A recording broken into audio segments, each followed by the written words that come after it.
దేవునికి మహిమ కలుగును గాక. తిమోతికి రాసిన పత్రిక 6వ అధ్యాయము 3వ వచనం నుండి చదువుకుందాం. ఎవడైనను మన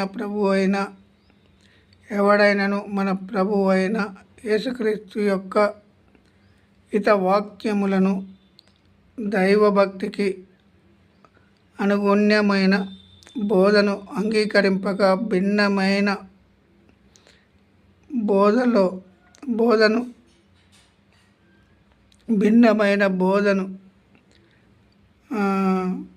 ఉపదేశించిన ఎడల వాడేమీ ఎరగక, వానికి ఏమీ అర్థం కాక అని అంటాడు. వాక్యం, దేవుని వాక్యాలు ఇప్పుడున్న సేవకులకు అందరూ అర్థమైనట్టు నటిస్తున్నారు.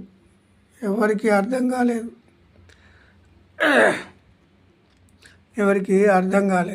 అర్థమైనట్టయితే ఉన్నది ఉన్నట్టు మాట్లాడాలి. ఉన్నది ఉన్నట్టు మాట్లాడక దాన్ని వక్రీకరణ చేసి వంకర మాటలు చెప్తూ వచ్చిన వారు ఉన్నారు.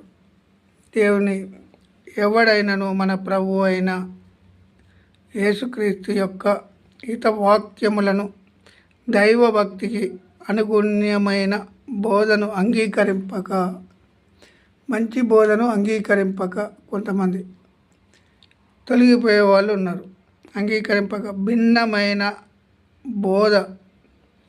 బోధను ఉపదేశించిన ఎడల వాడేమీ ఎరగక తర్కములను గూర్చి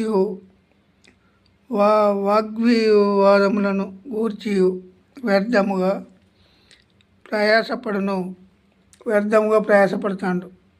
ప్రయాసపడేవాళ్ళు వ్యర్థముగా ప్రయాసపడుచు గర్వాంధుడగును. గర్వం వచ్చేసింది ఇప్పుడున్న సేవకులు ఎలా ఉన్నారంటే, ఫోన్ చేసినా ఎవరు లాబట్టరు. సేవకుడు అంటాడు, మళ్ళీ మేము దేవుని సేవకులు అని చెప్పుకునే వాళ్ళు అనేకులు వచ్చారు. ఇప్పుడు ధనవంతులైన సేవకులు వచ్చారు. ఇప్పుడు ధనాన్ని ఆశించి సేవకులు అయ్యారు. ధన సంపాదన గురించి వచ్చారు వీళ్ళందరూ సేవకులు. యేసుక్రీస్తు ప్రభు సేవకులు కాదు, ధనార్జితము. అయితే వీళ్ళు ధనాన్ని సమకూర్చుకొని గర్వం వచ్చేసింది, వీళ్ళకు అహంకారం వచ్చేసింది.